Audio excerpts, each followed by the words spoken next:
It has been 4 weeks since the Sujiatun concentration camp was exposed to the world. A series of rather disturbing developments have surfaced during this time. First, 2 informants have stepped forward and revealed that the Sujiatun concentration camp has been harvesting internal organs from living Falun Gong practitioners and then disposing of their bodies in a crematorium. After the camp was revealed to the world, Beijing in fact remained silent for 3 whole weeks.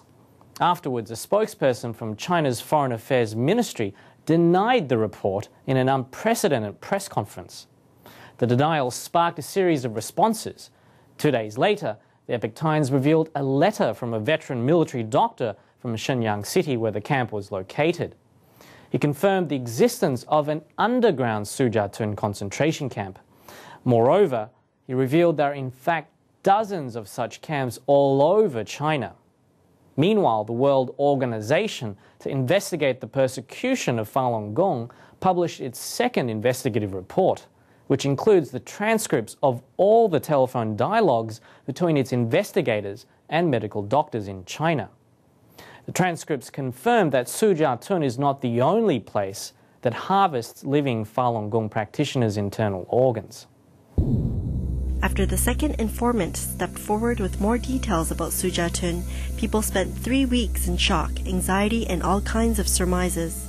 During those 3 weeks, Beijing remained unusually silent until March 28th, when a spokesman at its Foreign Affairs Ministry denied all the reports of concentration camps in a first-time-ever press conference.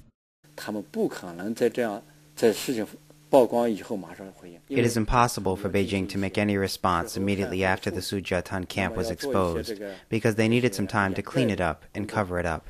In 3 weeks' time, I believe Beijing has conducted a series of damage control efforts before it responded publicly to the reports. 2 days after the press conference in Beijing, a veteran military doctor in Shenyang City, which is the same city where the Sujiatun camp was located, wrote a letter to the Epoch Times. Perhaps this was in response to the ministry's denial. He confirmed the existence of the Sujiatun concentration camp. He added that there are dozens of such camps all over China.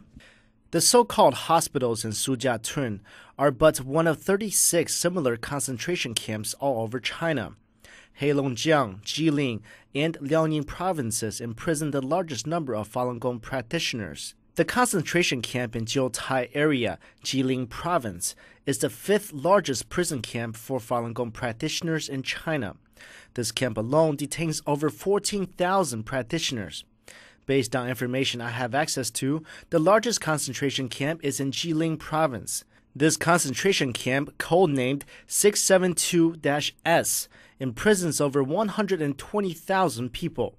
A large number of Falun Gong practitioners, felons, and prisoners of conscience from all over China are there, but I do not know its address. In the so-called underground concentration camp of the Sujiatun District Hospital, there were indeed over 10,000 people kept there in early 2005. But at the present time, the number of detainees there is maintained at 600 to 750. Many detainees have been transferred to other concentration camps. According to the veteran military doctor, it is too late to travel to Sujiatun to conduct an investigation because it is a piece of cake for the Chinese Communist Party to transfer several thousand people in a short amount of time. It takes no more than a day to transfer 5,000 people in a closed freight train on a special route. I have witnessed a specially dispatched freight train transferring over 7,000 people in one trip from Tianjin to the Jilin area. It ran at night, guarded by the Chinese army. Everyone on the train was handcuffed to specially designed handrails on top of the ceiling, like rotisserie chickens. The so-called hospitals in Sujiatun are but one of 36 similar concentration camps all over China. This is the most shocking part of the letter. If this is true, how many people are imprisoned in these 36 camps? Are all 36 camps harvesting internal organs from living Falun Gong practitioners? And how long have they been doing this? No doubt it will be a daunting challenge to uncover all the gruesome details, but we did find some interesting statistics once we shifted our attention to the current organ transplant condition in China. If you search for news on the internet using the keyword organ transplant, you will probably come to understand the following. Firstly, the quantity of organ transplants in China now ranks second in the world, just after the United States. Secondly, there is a severe lack of organ donors. Take kidney transplant as an example. There are 500,000 patients in China every year waiting for a kidney transplant, but there are only 5,000 patients every year on average that can obtain a kidney, which makes it a 1:100 ratio. The average waiting time is 6 months to 1 year. On the other hand, some hospitals in China say they have a huge supply of organs. Shanghai Hospital, one of the second military medical university's affiliated hospitals, makes the following claim about its urology department on its website. 1. It has a large supply of kidneys of excellent quality that help the healing after kidney transplants. And 2. It has a large supply of kidneys, so the waiting time for a kidney is very short. Note that the original content of this web page was deleted after the Sujiatun concentration camp was exposed. The aforementioned content came from Google's cache page from January 16, 2006. Shanghai Hospital's advertisement is reminiscent of a meat shop. It makes one wonder how on earth this hospital can have such a hefty supply of kidneys when there is such a dire demand for kidneys all across China. The China International Transplantation Network Assistance Center, or CITNAC, based in Shenyang City, made even more shocking boasts on its website.